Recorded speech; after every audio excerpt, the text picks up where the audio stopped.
নমস্কার, আমার নাম নবনীতা ভট্টাচার্য আর আপনারা দেখছেন আমার চ্যানেল বকরমবাজ। প্রতিবারের মতন এবারেও আমি চলে এসেছি নির্দিষ্ট একটি বিষয় নিয়ে আপনাদের সঙ্গে কথা বলতে।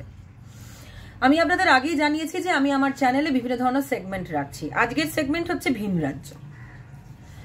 মুকেশ চন্দ্রকর একজন ইন্ডিপেন্ডেন্ট জার্নালিস্ট, তিনি খুন হয়েছেন বলে অভিযোগ। এরকম তথ্য আমরা মিডিয়াতেও দেখছি, নিউজ পেপারেও পড়ছি।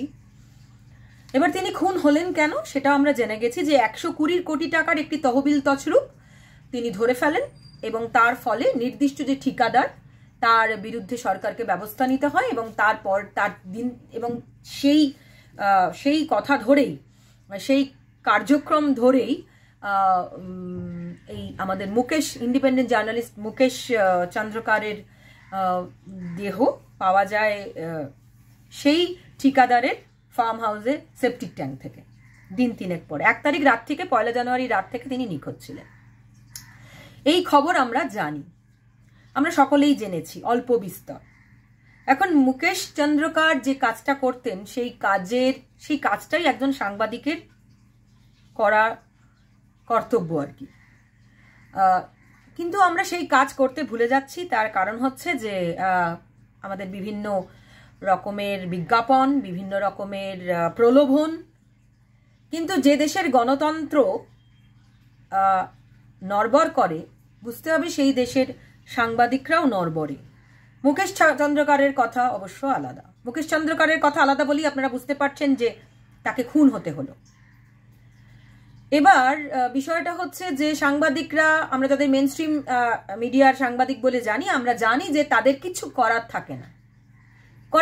তার কারণ হচ্ছে যে তারা পুরোটাই অ্যাডভার্টাইজমেন্ট এবং অর্থের যে একটা কি বলবো ভার, তার তলায় চাপা পড়ে যান। কিন্তু সমস্ত সাংবাদিকই মনে রাখবেন দিনের শেষে মুকেশ চন্দ্রকারই হতে চান। এবার আপনারা বলতেই পারেন যে কি হলো মুকেশ চন্দ্রকর হয়ে, আর অন্য কিছু কি করা ছিল না? সেই তো প্রাণ চলে গেল। এটা তো থ্রেট সাংবাদিকদের জন্য। তাকে যেভাবে বিভৎসভাবে মারা হয়েছে বোঝাই যাচ্ছে যে ফার্দার যাতে আর কেউ সাহস না করে তার জন্য এটা একটা থ্রেট। অবশ্যই কে চাইবে সাংবাদিকতা করতে গেলে তার প্রাণ চলে যাক?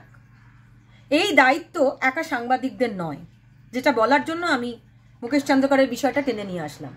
এই দায় জনগণেরও, এই দায় আপনাদেরও। হ্যাঁ, আপনাদের বলছি, যারা 1-2 আমার ভিডিও দেখছেন তাদেরকে বলছি, এই দায় আপনাদেরও। গণতন্ত্রের 4র্থ স্তম্ভ বলা হয় সাংবাদিকতাকে, সেটা তো এমনি নয়। সাংবাদিকদের, সাংবাদিকতার, সংবাদ মাধ্যমের বিশাল দায়িত্ব। সেই দায়িত্ব সে তখনই পালন করতে পারবে যখন আপনারাও মনে করবেন যে আপনার দেশে, আপনার রাজ্যে গণতন্ত্র বাঁচিয়ে রাখার জন্য সংবাদ মাধ্যমকে বাঁচিয়ে রাখতে হবে। আগে আপনাদের হাতে সে অপশন ছিল না। টেলিভিশন, রেডিও, নিউজ পেপার প্রতিটাই কোনো না কোনো ব্যবসায়ী কেনা। ফলে তার অঙ্গুলি হেলনে, তার রাজনৈতিক মতাদর্শ অনুযায়ী সেই চ্যানেল, সেই নিউজ পেপার, সেখানকার এডিটর, সেখানকার সাংবাদিকরা বাধ্য, যতই আমরা সাংবাদিকদের গালাগাল দিই না কেন। কিন্তু একজন যখন সাংবাদিক হবে ভেবেছেন, তখন সে ডেফিনেটলি অন্যভাবে ভাববে বলেই সাংবাদিক হতে চেয়েছেন।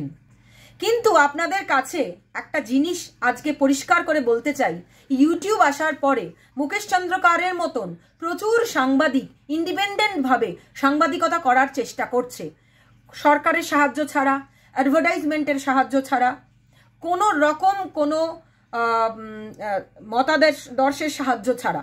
সাংবাদিকদের একটাই মতাদর্শ, সেটা হচ্ছে ঠিক তথ্যটা তুলে ধরা, সত্য মিথ্যে ইনভেস্টিগেট করে সামনে আসে। সেটা একটা লম্বা পার্ট, কিন্তু সাময়িকভাবে তথ্য তুলে ধরা, ফলো আপ স্টোরি করা, এটা করার জন্য এখন প্রচুর ইন্ডিপেন্ডেন্ট সাংবাদিকরা নিজের মতো করে কাজ করছে, যাদের আমি মেনস্ট্রিম মিডিয়া বলে মনে করি।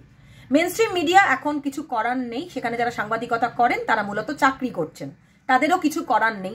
আগামীতে জানি তারাও সুযোগ পেলে তাদের সাংবাদিকতার যে ধার সেটা প্রকাশ করবেন। কিন্তু যেটা বলার সেটা হচ্ছে, আপনারাও যদি চান, জনগণকে রিকোয়েস্ট, অনুরোধ, আপনারা যদি চান দেশে, রাজ্যে, সারা পৃথিবীতে গণতন্ত্র বজায় থাকুক, সাংবাদিকতাকে তাহলে কিন্তু বাঁচিয়ে রাখতে হবে এবং সে দায়িত্ব আপনাদেরও। কারণ সাংবাদিকতা করতে গেলে যাতায়াত করতে হয়, ফলে অর্থের আনুকূল্য দরকার, অর্থ দরকার। তাই জন্যই অ্যাডভার্টাইজারদের হাত পাততে হয় কাছে, তার জন্যই সরকারের কাছে হাত পাততে হয়, তার জন্যই ব্যবসায়িকদের কাছে হাত পাততে হয় বলে ব্যবসায়ীরা এখন এই সাংবাদিকতার ব্যবসায় ঢুকেছেন।